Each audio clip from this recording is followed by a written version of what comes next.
샬롬. 8월 7일 토요일 오늘의 묵상입니다. 오늘 말씀은 사사기 2장 11절부터 23절까지 말씀입니다.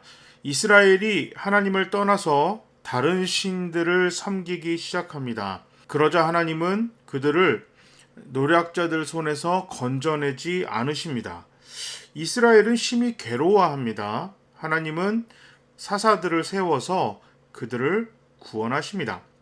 그러나 사사가 죽으면 그들은 또다시 타락합니다. 하나님은 타락한 이스라엘이 회개하고 돌아오기 전까지는 그들을 노력하는 자들의 손에서 건져내지 않으십니다. 사사기가 하나님께 순종하는 것, 그리고 하나님의 백성으로 믿음의 사람답게 사는 것이 사사기서의 주제라고 했습니다. 사사기서는 계속해서 순종하고 불순종하고 회개하고 다시 순종하고 불순종하고 회개하고 반복적으로 나오는 참 가슴 아픈 이야기입니다. 이스라엘 백성들이 어제 말씀에 하나님의 사자가 와서 그들의 잘못에 대해서 지적했다고 했습니다. 하나님이 약속하신 땅에서 이방 신들을 쫓아내지 못한 것입니다. 하나님이 외국 사람들은 싫어하셔서 무조건 그 사람들한테 잔인한 하나님으로 다가서시는 것이 아닙니다. 당시 사회는 내가 믿는 신이 그들의 전부입니다. 이스라엘은 하나님을 믿습니다. 그래서 이스라엘은 하나의 공동체가 되는 것입니다. 가나안 땅에 사는 사람들은 가나안 신을 섬기는 사람들이 한 공동체가 되는 겁니다. 이것이 이방인들을 하나님께서 몰아내라, 그들의 우상을 없애라, 때로는 잔인한 명령을 내리시는 게 그렇게 하지 않았을 때는 그들의 신을 인정하는 겁니다. 민주주의에는 종교 자유가 있기 때문에 내가 믿지 않는 신을 섬기는 다른 사람과 함께 어우러져 사는 것이 이상하지가 않습니다. 어떻게 보면 그게 자연스러운 겁니다. 그러나 오늘 본문의 시대에서는 이스라엘 사람들이 사는 동네에 가나안 신을 섬기는 사람들의 옆집에 산다? 이건 불가능한 이야기입니다. 그러니까 지금 사사기에서 나오는 이스라엘 사람들은 가나안 땅이라는 지역에 처음으로 정착해서 사는 이방인입니다. 가나안 사람들이 그 지역의 토착민 사람들이고, 오늘 본문의 이스라엘 사람들은 외부에서 들어온 이방인들입니다. 그래서 이 사람들이 여호와 하나님을 가지고 가나안 땅으로 들어와서 그들이 그곳에서 뿌리를 내리고 사는 것입니다. 토착민들 입장에선 새로운 신을 믿는 사람들이 유입이 된 것입니다. 이스라엘 사람들은 이집트에서 오랫동안 살다가 고작 해봐야 광야에서 40년간 하나님을 섬겼을 뿐입니다. 그런데 그 가나안 지역에 있는 사람들은 수백 년에 걸쳐서, 길게는 수천 년에 걸쳐서 그곳에서 바알과 아세라를 비롯한 여러 다른 신들을 섬기고 있었습니다.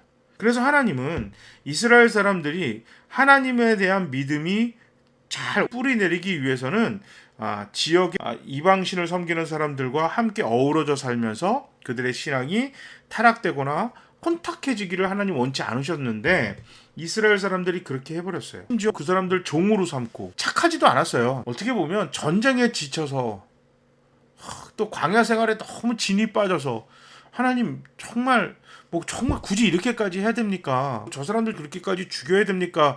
이런 아주 따뜻하고 착한 마음이 있어서 이방 사람들과 함께 어우러져 산 것이 아닙니다. 그 사람들을 그냥 강제적으로 종으로 만들었어요.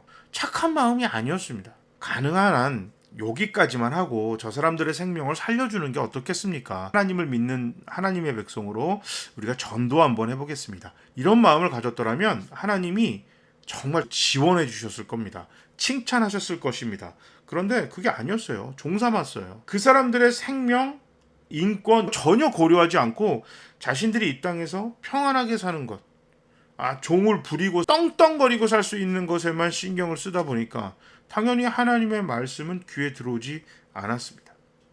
결국 이스라엘은 그곳에 살면서 가나안 민족들과 어우러져 살면서 그들의 생활 습관에 젖어들게 되었고, 그 다음에 쾌락적인 종교 의식과 삶의 모습에 마음이 빼앗겼습니다.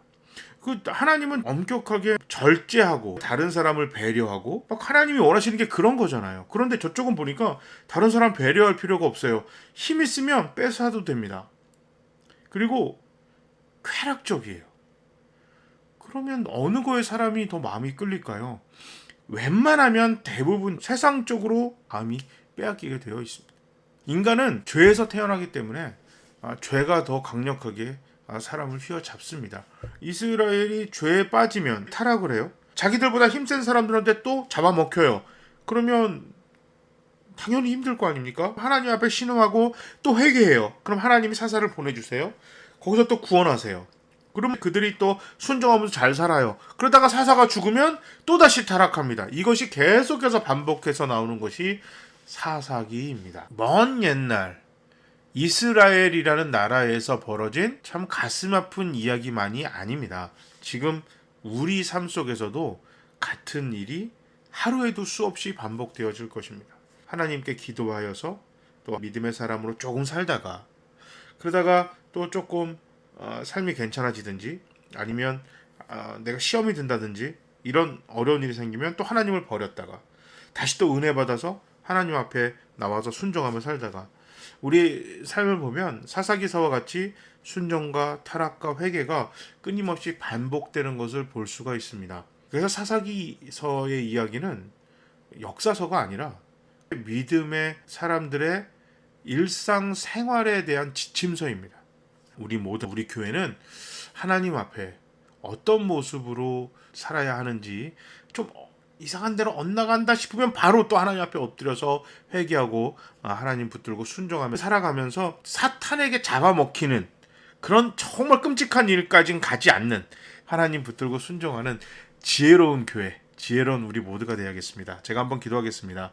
하나님, 사사기에서 나오는 이스라엘뿐만 아니라 지금 우리도 하나님 앞에 순종했다가 타락했다가 다시 회개했다가 끊임없이 반복하는 것 같습니다. 사사기서를 읽으면서 우리가 정말 타락까지는 가지 않고 그 전에 먼저 회개하고 다시 순종하고 그러면서 점점 순종하는 날들이 더 많아지는 하나님이 기뻐하시는 하나님이 칭찬하시는 지혜로운 교회 하나님이 기뻐하시는 성도들 되게 하시옵소서 예수님 이름으로 기도합니다. 아멘. 여러분 주말 잘 보내시고요. 우리 온라인에서 하나님을 찬양하고 예배드리는 시간을 통해 많은 은혜 받으시고 우리 기도 많이 하시고 또 이 방역 수칙도 잘 지켜서 이 코로나19가 끝나서 하루빨리 교회에서 만나서 예배뿐만 아니라 성경 공부도 할 수 있는 그날이 왔으면 좋겠습니다. 자, 모두 주말 잘 보내세요. 샬롬.